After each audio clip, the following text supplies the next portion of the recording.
meron isang presidente na talagang bangag. Hindi naman buang, pero yung bisyo ng droga, long term yan.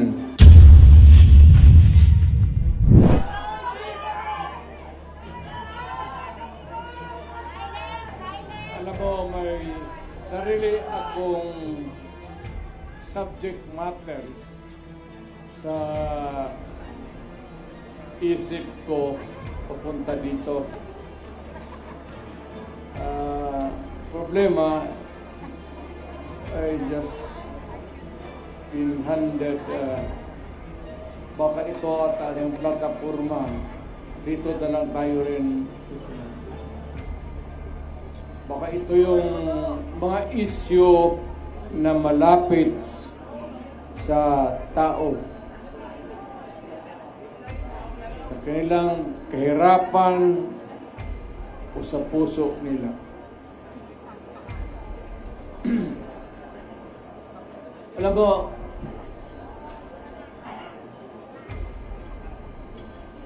I would like to, I do not want to criticize anybody. But, you know, however you do it, basta nandiyan ka sa gobyerno, ikaw yung nagdadala ng, ikaw yung timon, talagang mahirap. And I can understand kung yung mga issue hindi ka agad nabibigyan ng, if it's a problem, it would take time. But apparently, itong sa panahon na ito, patong, yung solusyon, mahina ang dating. That is why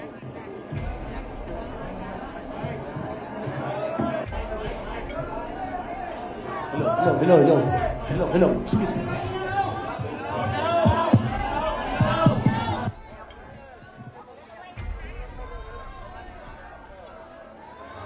Check.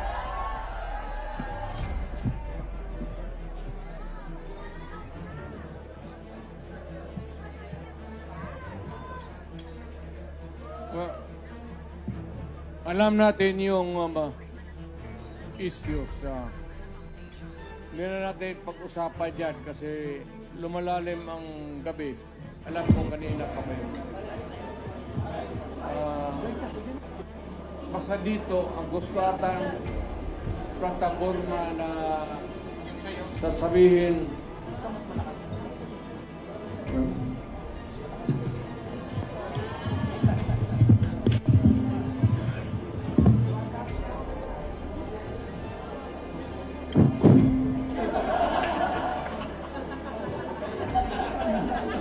kalimutan ko ito nung well, sa madaling sabi, maraming issues. Hindi ko naman sinasabi na kaya natin kung tayo ang nandyan sa Malacanang. No, it's not that easy. I have been there. But the guy is simply taking his time to come up with the solution of the problem. So kagaya nitong bigas, which is really tumatama yan sa tiyan pati sa puso ng Pilipino, hindi niya nakuha yung pinaka. Either is subsidized o whatever, but it goes on up and up, and nahihirapan po ang Pilipino to cope up. Bukang hindi niya kaya na habulin yung presyo. Yan na lang sa pagkain. Huwag na yung iba. Pwede na natin yung graft and corruption. Nandyan yan eh. Baski anong klaseng administrasyon. Pero yung immediate, urgent need to solve is really itong kailangan ni baka ako kung sa panahon ko sinasabi ko total we are endorsing the candidacies of so many bright Filipinos dito sa atin. Baka not the magic one, but makuha nila kung paano talaga bigyan ng solusyon. It's either you import and go down or whatever, but you know, sad to say, the Philippines is agricultural based ang country natin. Ang ekonomiya natin is agriculture. Ang problema, yung pagkain mismo, hirap tayo.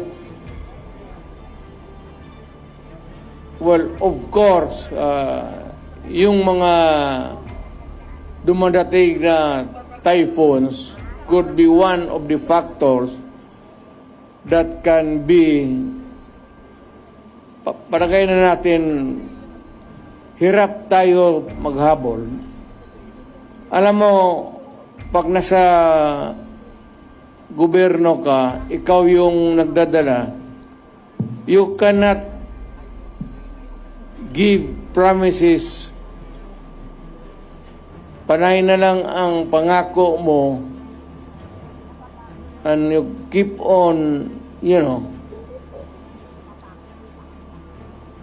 promising people for so many things. Pero itong pagkain, talagang unahin nila. Pinaka-basic talaga. Medyo hirap sila. Aywan ko kung bakit. Ngayon, kung yung presyo ng bigas, yung presyo ng pagkain para sa Pilipino, mas bababa ngayon,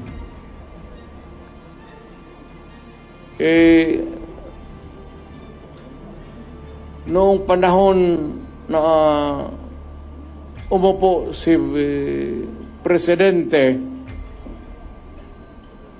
kung mas mababa ang presyo ngayon ng pagkain, iboto natin yung mga kandidato niya. Nakikita mo naman, talagang almost hindi na kaya. Hindi kaya ng tao. Ngayon, kung mas madali maghanap ng trabaho ngayon sa panahon niya, then doon ka sa kanya, doon sa administrasyon. Kung sa panahon na ito, kung pante ka na maglakad, na walang takot, nakakapag-pasyal ka, baski saan, wag mo nang bitawan si Marcos. Piliin mo na yung kandidato niya.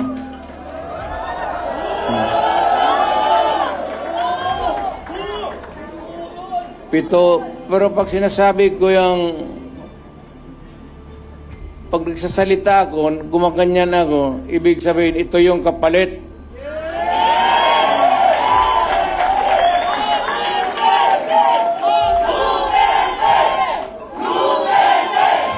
If it's easier for you to find employment or jobs now than before, did go for Marcos. Yan ang sabihin ko na medyo basic na hindi nila mahabol. Ngayon, kung bas minus yung droga at krimen ngayon kaysa noon, panahon niya, pag-upo niya, naabutan pa niya yung, yung pinapairal natin na law and order. Kung kaya niya ito, kung kaya niyang putang ina.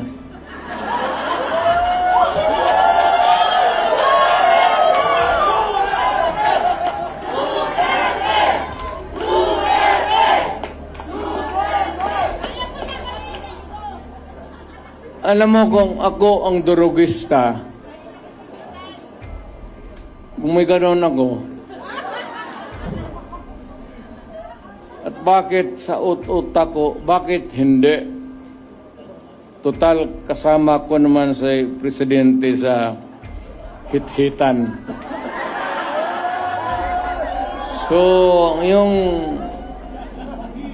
baski yung mga pulis, pati military, medyo ano sila? Because of the incongruity. Hindi magkasya eh. Meron isang presidente na talagang bangag.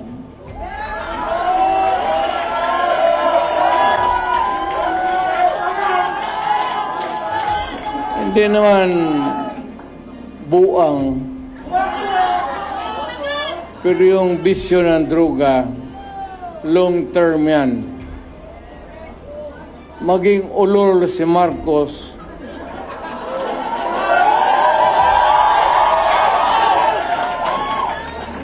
kung maybe constant use of heroin,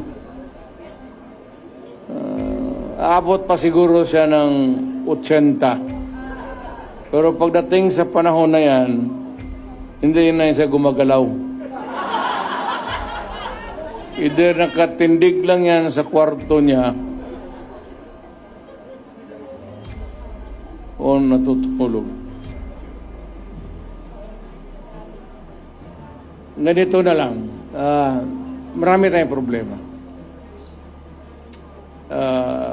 I think the Marcos government has fallen short of the expectations. Ako, hindi ko ma-compare kasi pwede kong sabihin, mas mabuti siya ngayon kaysa aking panahon. I can even concede na ganon ang nangyayari. Pero it would not be a good reason for you to solve the problem just because you're doing right, more rights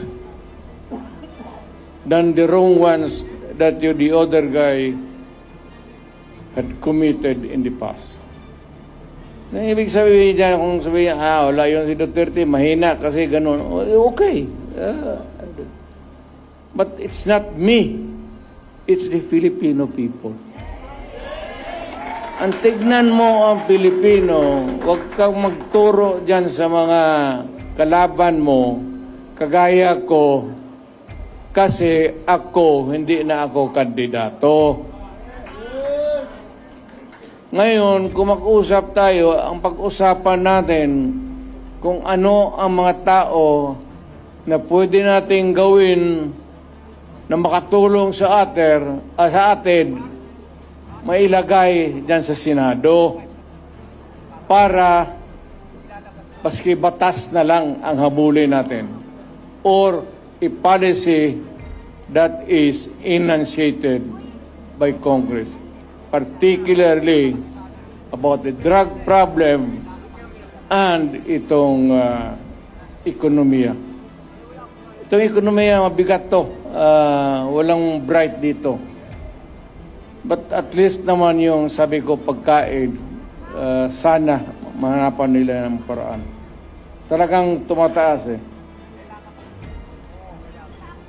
Kaya I don't know how it operates now, but if you continue to practice democracy, kailangan nandyan even to persuade any sitting government to do what is right. So, nakikita ko si Philip Salvador, ang naalaala ko sa kanya, artista siya. Mahusay na artista. Kaya idol ko siya, yung mga sine niya, pinapanood ko. Tinitignan ko siya kung paano niya yakapin yung mga babae at paano niya nakalikan.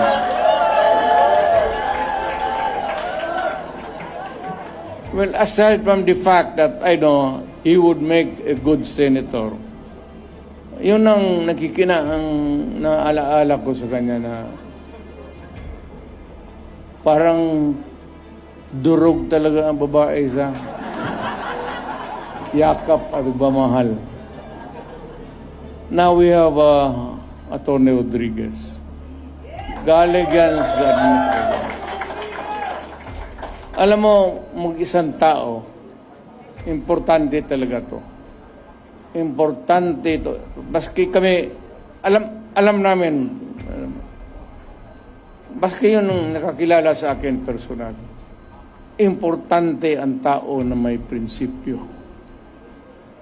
At ang isang nakita ko na Pilipino na may prinsipyo na umalis sa trabaho niya because the dynamics of the position of which he was there in Malacanang was no longer right. He chose to make the decision. At nakita ko, as a matter of, hindi naman kailangan sabihin niya, but nakita natin, as a matter of principle, importante talaga yan. Atty. Rodriguez.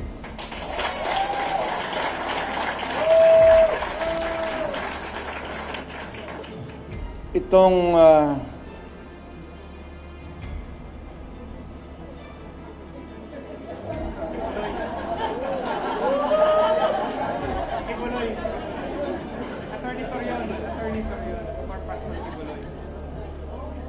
para ka kay Kibuloy? Representative. Si Pastor.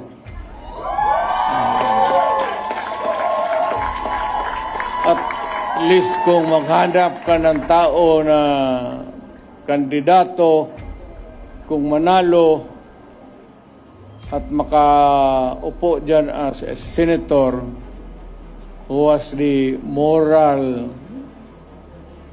values, pati marunong bright. Talagang bright yan si Pastor.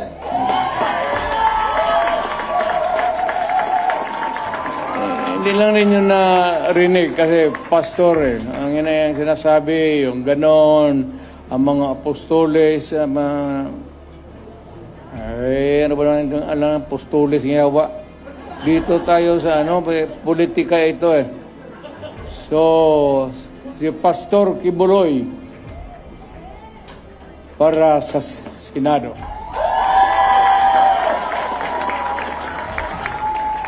Itong tao na itong sunod na sinasabi ko, humahanga talaga ako sa integrity pati yung utak. Abogado, pareho kami abogado eh. Putok na nagsalita ito.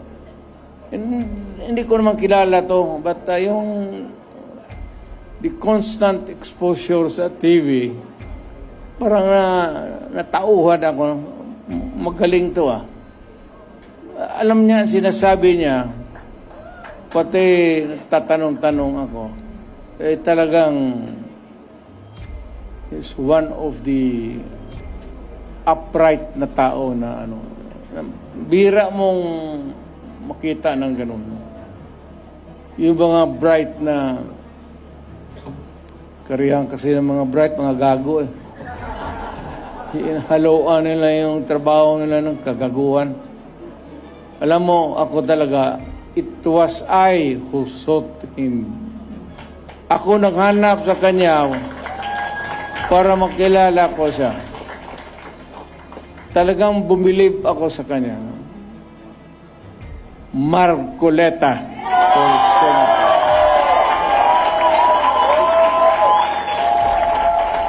Totoo yan, sir. Hindi kita alam niya, hindi niya. Nung lumapit ako sa kanya, sinabi ko, Sir, believe ako sa iyo. Diretso, alam niya. Alam talaga niya. So, kailangan natin sa Senado.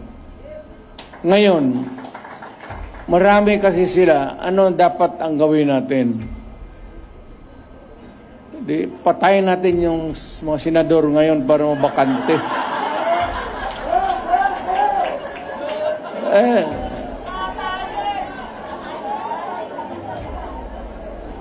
Kung makapatay tayo ng mga 15 na senador, pasok na tayo lahat.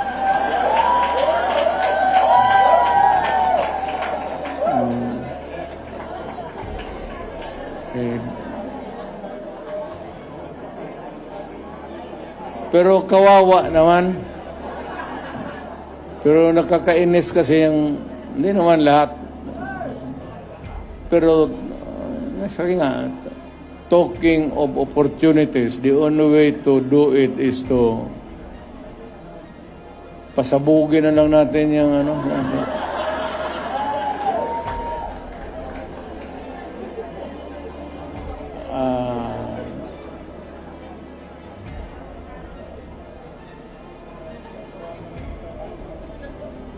itong sa sunod ko, mahusay na abogado to. He's a practicing lawyer and is really very bright. Marunong talaga to. Marunong sa lahat. Abogado, sa trial,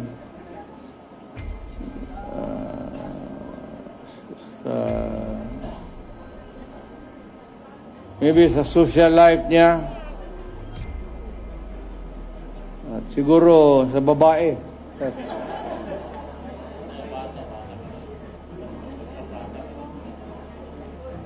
Huwag mong kalimutan yan, sir, kasi yan ang pagpapabata talaga sa iyo. Totoo yan.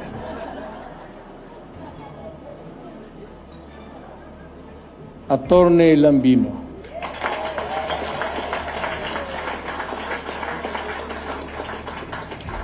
Hindi ko na kailangan. Siya dapat magpakilala sa akin. Baliktad. Hindi ko na kailangan ibandera. Kasi ako mismo gusto ko na siya ang mag-introduce sa akin. Pabaliktad. Hanga talaga ako nito. Noon siguro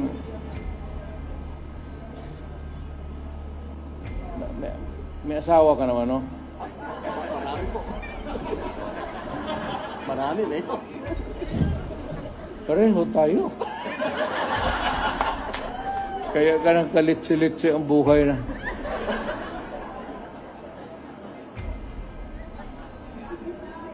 Yung akin, nandito siya. Kaharap ko. Kasi PDP siya.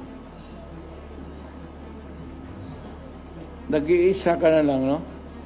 Itong ano ba, sitwasyon sa, I'm talking about Cagayan de Oro. You know what is really very, almost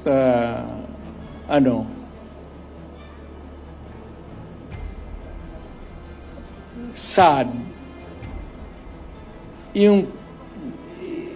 itong PDP was a creation of the politicians mainly dyan sa Cagayan de Oro, Oriental, Misamis.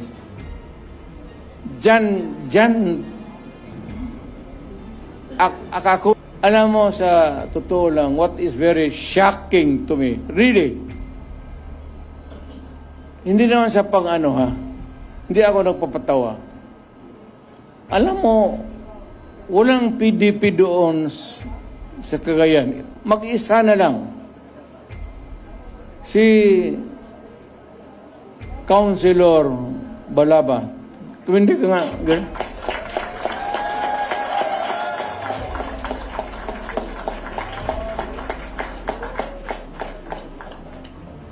Kaya kailangan alagaan natin ng husto ang political lang. Wala ng PDP doon. Siya lang, babae pa. Mabuhay ka, Girly Balaba.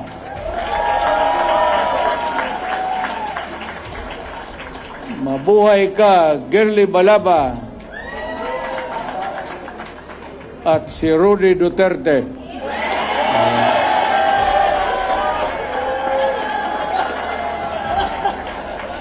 Wala mang Malaysia yan. Gusto mo, idagdag din yung mga pangalan ninyo. Sino? Girly Balaba. Sino? Taas kamay. Huwag na. Tama yan. Huwag na kayong mag-ambisyon.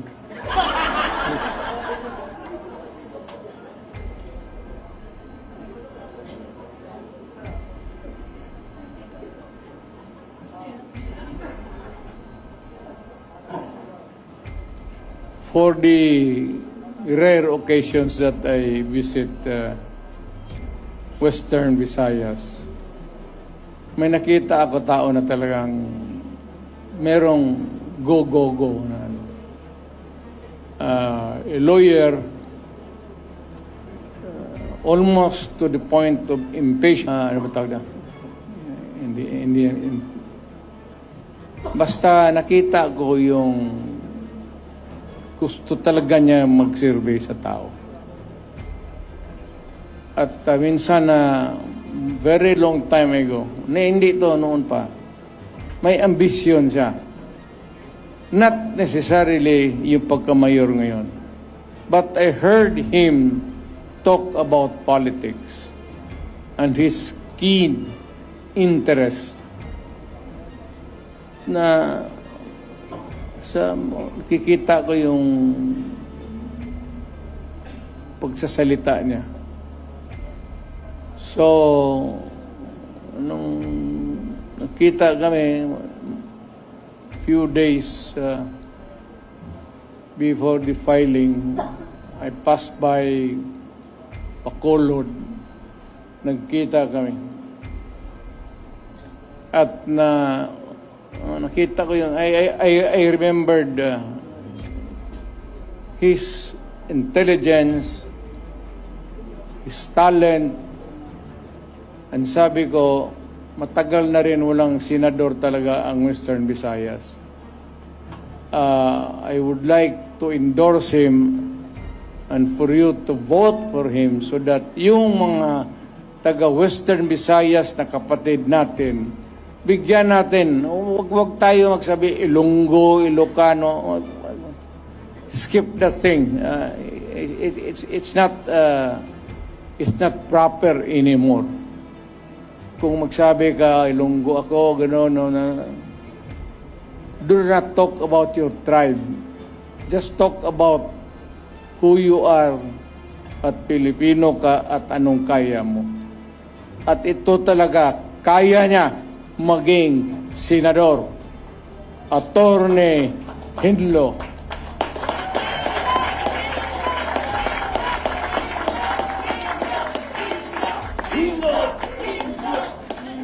Lilintik, lunggo na ya. Sin-order ng lunggo.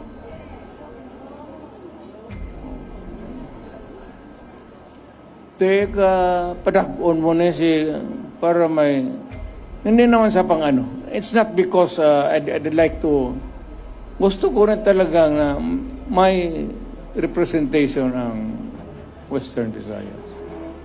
Dapat lang. Magpapanalo tayo ng, para, alam mo, magkakapatid tayo. At yung Pilipinas, hindi mo nang sabihin na magpatakbo ka, lahat taga Davao lang. Ano, it ain't that way. Kung naging presidente ka na, gusto mo i-distribute yung position para well represented yung ating bayan. Mag-usap tayo doon, Ilonggo, Ilocano, Waray, Igorot, para lahat. So, itong sunod,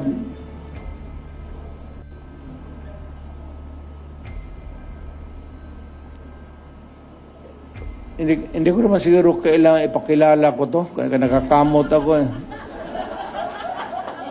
Kumakatituroy ang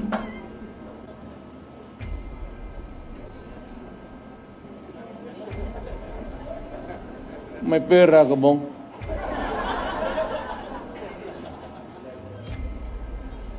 May magkain tayo maya. Ikaw ang magastos, wala pa akong hapunan. Alam mo, ang istorya nito, ang aking talagang aide was a military man. Kaibigan namin, parang common friend. Military na not so because parang maluwang na pakisama niya sa civilian. Biglang naglaro ng basketball, yung bola galing kay bato. Totoo yan. Pinasa niya doon sa kay Jimboy Alili. Teniente yun. Pagsalo ng bola, natumba, namatay. Sabi ko, nung punta ko, sabi ko, nagsalo lang ng bola, namatay? So, yes, Mayor. Puta, ang bola? Putaw? Bakal? Bola ng ano? O bakit namatay? Kasi pagsalo, tumba. Baka talagang sinadya na milakasan ng husto. Baka may pustahan sa ganung laro na yun. Galing kay bato yung bola eh. Kaya pag si bato ang kalaro ninyo, huwag ninyong saluin yung bola. Hayaan mo, tumakilid ka lang palawa. Eh, kasi doon namatay. Hindi ako nagpapatawa. Yun talaga ang nangyari. Doon natumba kaya ako. Minsan yung nag-iisip ako kung patakbuhin ko ba ito si Bato o hindi.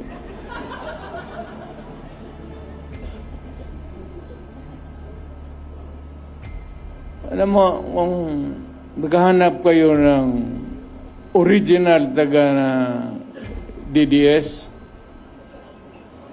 huwag ka lang mano ha. Siya. Ayan.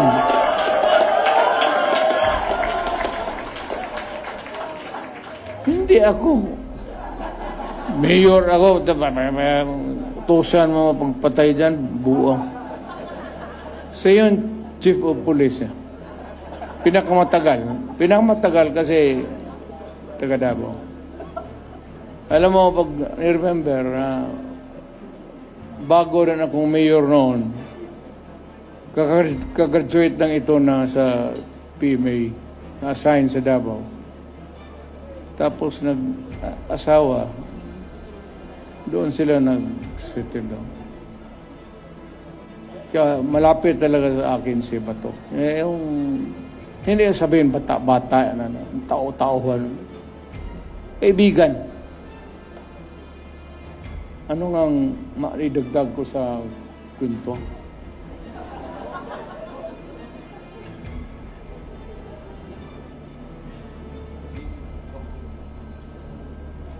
Minsan itong mga putang inang kriminal, sabi, Bato, gusto po no, putang ina niyang pabalik-balik yan sa, gawin mo. Yes, sir. Minsan magsabi ko, tapusin mo na. Sir, kanina pa.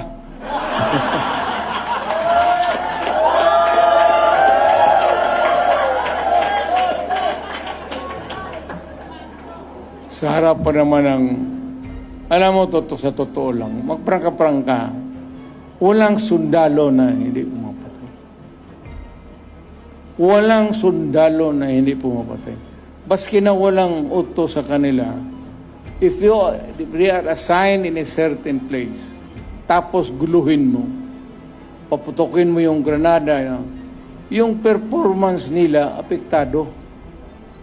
Naka-record yan. Sa panahon ni Bato, ito ang nangyari. Sabihin mo, pagdating ng promotion, conference, kaya ba nito? Tingnan mo, panahon niya, rape, marami, rape, 4, panlima, siya pa ang pangalan dito, kasali siya. Ganun yan eh. Ngayon, maasahan niya ng isang lugar. Hindi na kailangan na sabihin mo na ako magsabi. Pagka medyo magulo, tapos apektado yung performance nila, talagang tapos na. Lahat yan, walang lahat, as lahat. Baka kayo. Pero yung extra judicial killing, wala man tayong extra killing lang. Ayun, sino nag-invento niyang putang ina? Bakit maging extra yan? Ano yan? Kota? Lahat sundalo.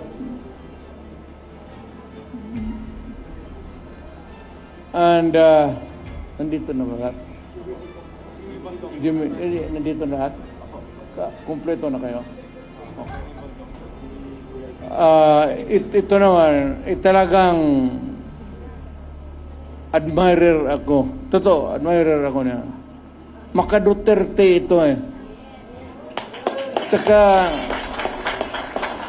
talagang maka-Duterte ito. Yung nakikita kami minsan, kumukuha siya ng law, ini-encourage ko. Sabi ko, tignan mo lang kung medyo matrabaho lang sa oras. Pero kaya mo.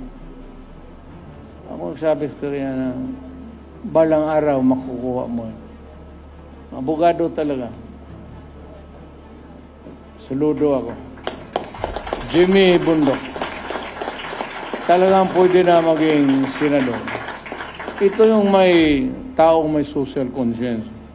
Yung arte siya, wala yan. Usapin mo yung tao, yung tapos na yung trabaho niya, mag-acting. Gaya nito na eh. Philip. Kausapin mo nung wala na sa trabaho. Hindi yan madrama. Prangka ito kung kilala nito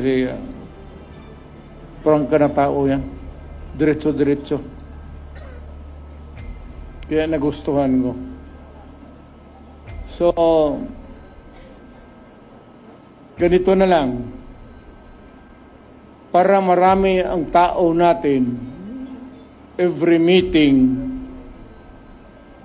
baka sa lawag, kailangan magpunta na tayo lahat sa lawag.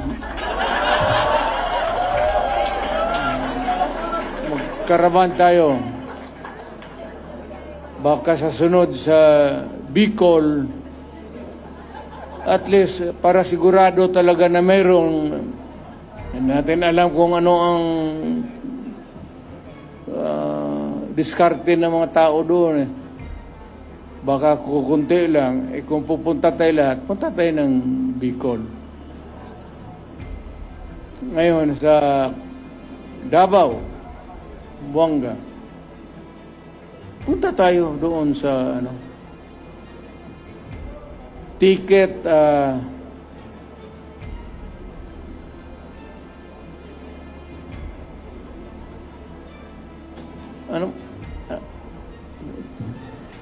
ito si Jun Ibasco. Ito yung pinakautak ko talaga.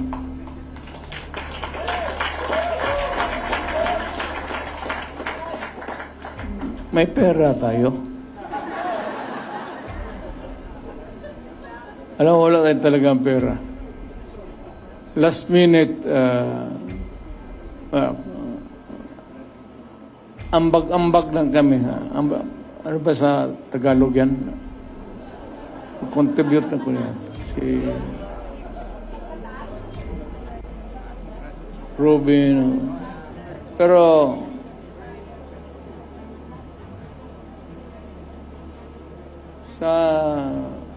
kung pumunta kayo ng Davao, totoo, kung ticket-ticket lang, kaya ng mayor yan.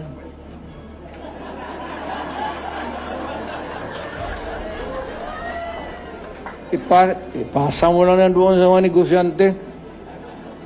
Doon sa mga Chinese community na may ara. Kaya ito. Pero wag kayong yung isang flight na puro Duterte talaga.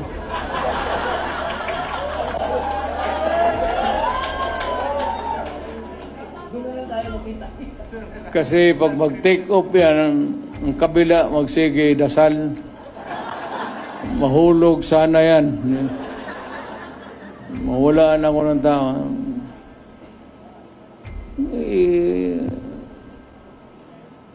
Intervals, intersperse. Ito kayo ng Mindanao. Actually, hindi na ako nagluloko. Parang, kung mano kayo sa Davao, kindly drop by our place. Si Bongo, si Bato. Si Bongo kasi mayaman talaga to. May printing press. Walang problema nito sa propaganda. Pinakamalaki yan sa Mindanao. Printing press niya. So, kung sabihin mo lang na kalahati nito, kaya niya. Kaya niya. Sagutin mo na, Bong. Huwag kang mahiya. But seriously now, magabi na. I'd like to remind again everybody that, the democracy was really conceived by our forefathers to be one that is really working. Kaya nga may demokrasya because there is a periodic election. The president You have served there for about 6 years, then alis ka, another one. And for the mayor and the rest of the officials of government. Talagang elected. Mabuti yan eh. So it is intended, ang mahirap kasi, may mga, yan, baski sa ating grupo, lalo na yung magdala-dala ng armas, tapos walang mangyari niyan. Sisirain lang ang bayan natin yan. Look for somebody na talagang would stand for what is right and what is really just. Yan ang hinahanap natin. Palagay ko, kilala ko lahat itong mga tao na ito. Walang ano ito. At least may, lalo na ito si Tony Marcoleta. Parang pare ito eh. Totoo. Nagkamali ito ng trabaho. Nagpare, ay sana ito, pero iglesia kasi. Pastor na lang. So magsalita ito, totoo. Nakikinig ako dito. Marunong, bright talaga. Hindi ko kaya habulin ang otak ni Marcoleta. Hindi ko kaya abutin. Totoo yan. Kaya sabi ko, itong mga ganito na tao, kailangan kaibiganin mo na lang. Baka ma-enkwentro mo ito sa korte, putang ina, baka ilang paso ka. May kunting awa naman. Attorney Lambino, talagang tagal na nagtrabaho ito sa PDP. A very patient man. Talagang naghintay lang sa panahon niya. Actually, he has been there for so long a time helping PDP, helping the candidates, asking nothing in return. But he has been there. Kagaya ni June Ibasco. Yan si June Ibasco, yan ang noon pa, noong na mayor pa ako, siya na yun, hanggang naging presidente ako. Alam mo kung bakit si June Ibasco?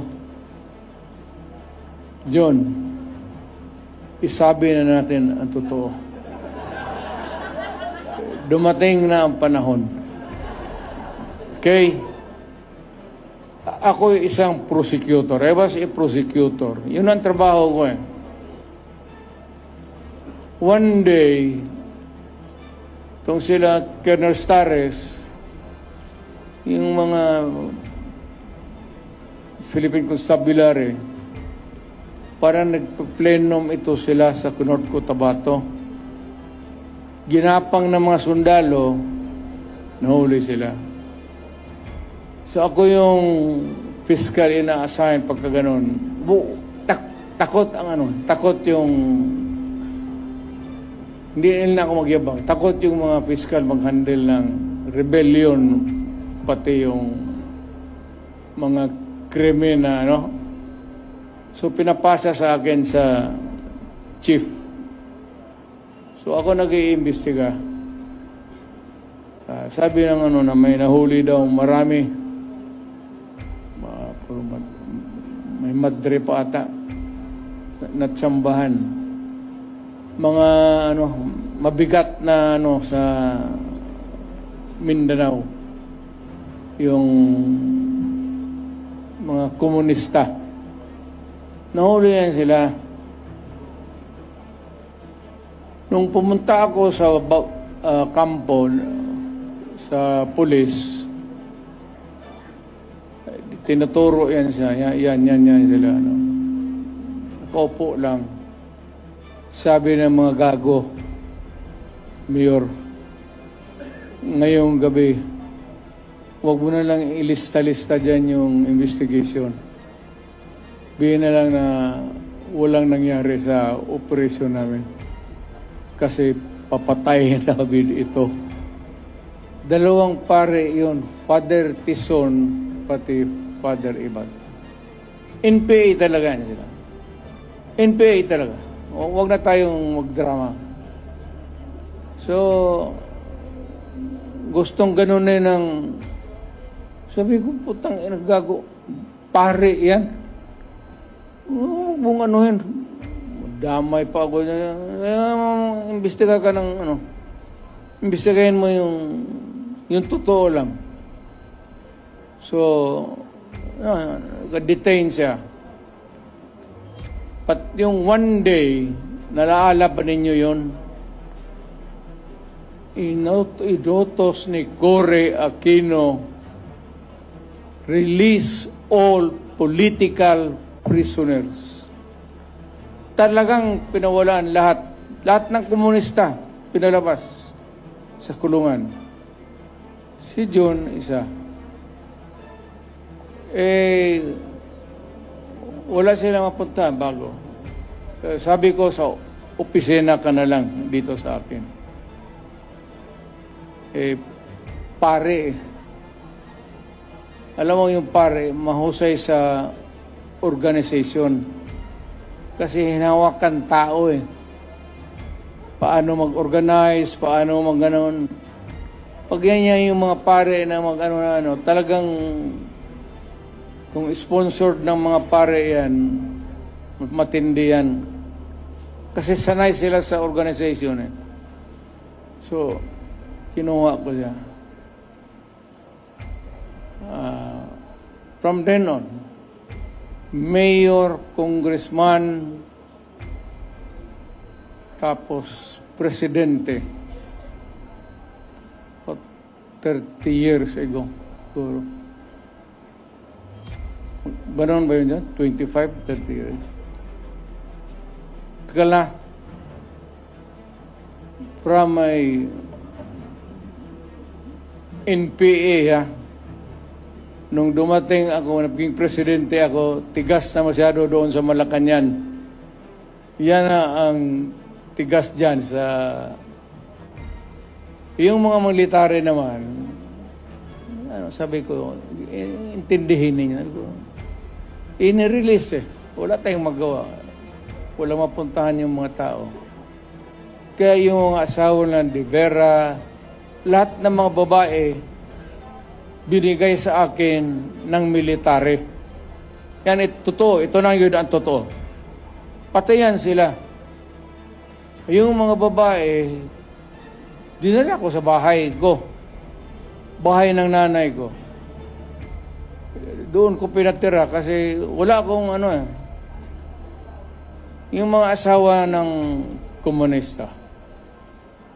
Hanggang ngayong kaibigan kami. Kaya ko noong sabi nila na yung si Duterte komunista yan, ang totoo niyan talaga, baski hindi pa sila nahuli, ako pumapasok na sa bukid. Doon sa dulo, nagsasalita, nag-i-istorya na kami ng NPA. Istorya lang. Kaya every time magbaba ako, mga military intelligence, sabi yan si Duterte, ang issue sa akin, yang si Duterte, huwag kayong magboto dyan kasi komunista. Sinabi ko doon sa mga taga Davao, kung maniwala kayo, ito yung istorya ko. Ngayon, ayaw ninyong maniwala. Huwag. Sinabi ko sa ang totoo. So si John, tangan-tangan ko yan hanggang ngayon. Mahusay sa organization. Kaya kung saan-saan ako papunta, bit-bit ko yan kasi wala kang problema dyan. Alam mo, ganyan yung pare, marunong mga Katoliko, ito organize tayo, mga ito, ganon-ganon. Mahusay yan sila magdala. Kaya medyo lamang tayo ng konti dyan sa habulan ng isip. So, ganito, siya yung utak talaga. Siya yung sa akin. Wala naman, sanay na kami. siya na yung mag-spacing sa kampanya. Pero hindi ako maka-attend sa lahat ng rallies. At only yung medyo mabibigat, Cebu, medyo lawag siguro.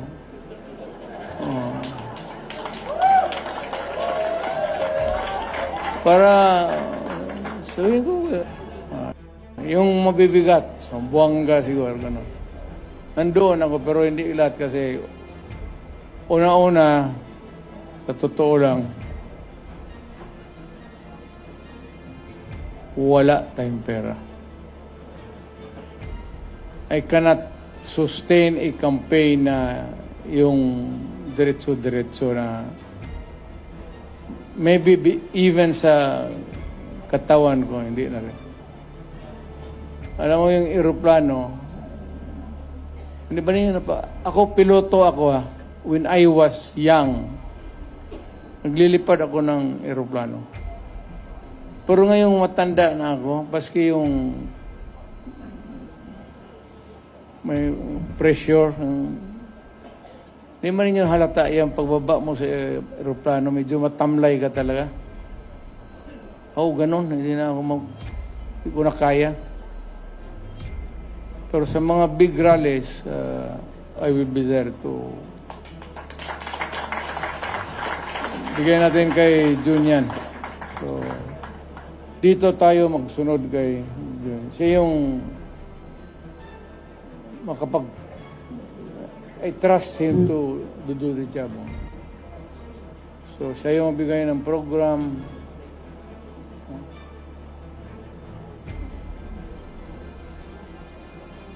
Sign language yan.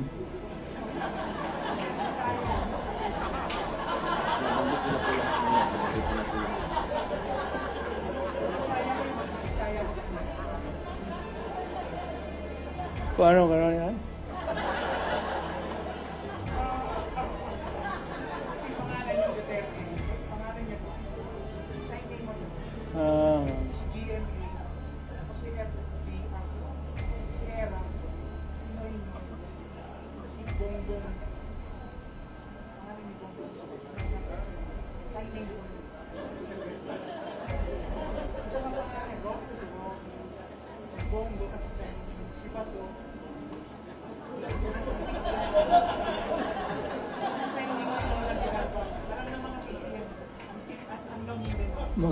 Magkita tayo bukas. Kasi mag-aral ako para gano'n na lang.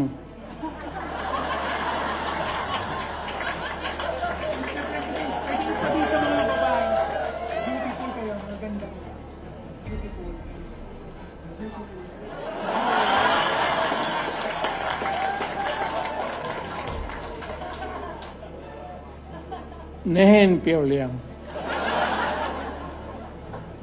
Chinese yan. You're beautiful. So, uwi na tayo. Para po kinig ng istorya dito.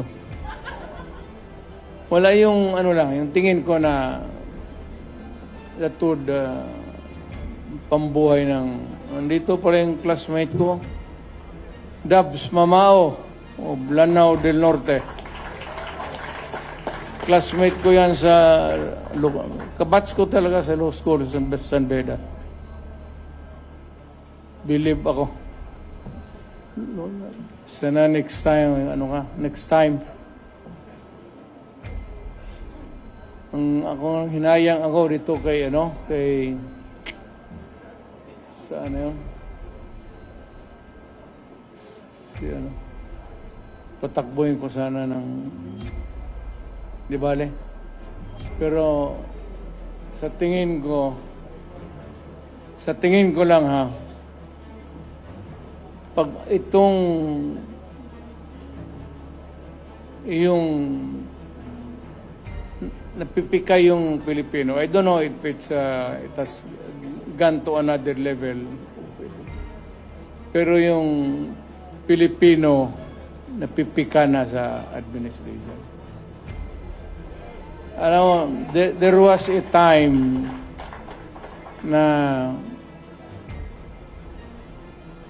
about so many elections ago, bata pa ako, Lahat. Clean slate. Panalo. Panalo talaga lahat. Wala man kayo kalaban, no? Sino man sila? Hindi ko man narinig. Sino kalaban niyo?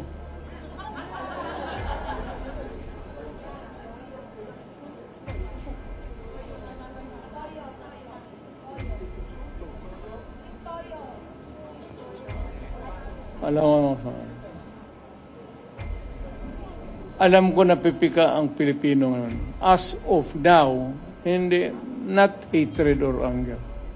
Pero I could sense, nandyan ako sa napipika na ang tao. Kaya yung sentimento ng tao, papasok yan sa utak nila habang nagbuboto, patay. Haros tayo lahat, clean slate. Partido ng Pilipino. Totoo yan. Yung ng tao ngayon, ang tao, hindi naman sa galit. I don't know if it's, I would not want to raise it to the level of anger or hate. But sigurado ako na ang Pilipino napipika na. Either failed promises or whatever. Kaya pagdating kung nasa isip pa yan ng Pilipino, malas na. Wala, swerte natin. Boss, panalo kayong lahat. Pati si Atty. Torreon na hindi kandidato.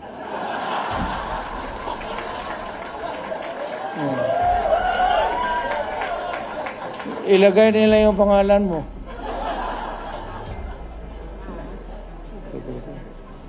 Torreon is a very good lawyer. Number 1. Kita mo si pastor nakakulong pa ngayon.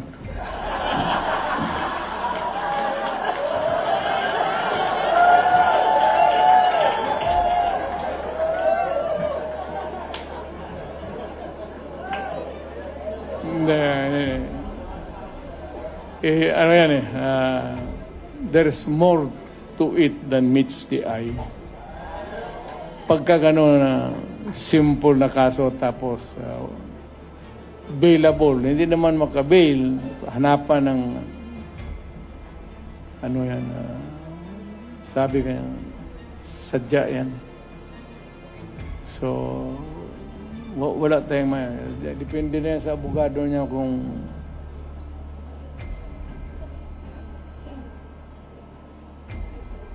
nakakabisita ba? Magbisita ako. Magbisita ako kay Pastor.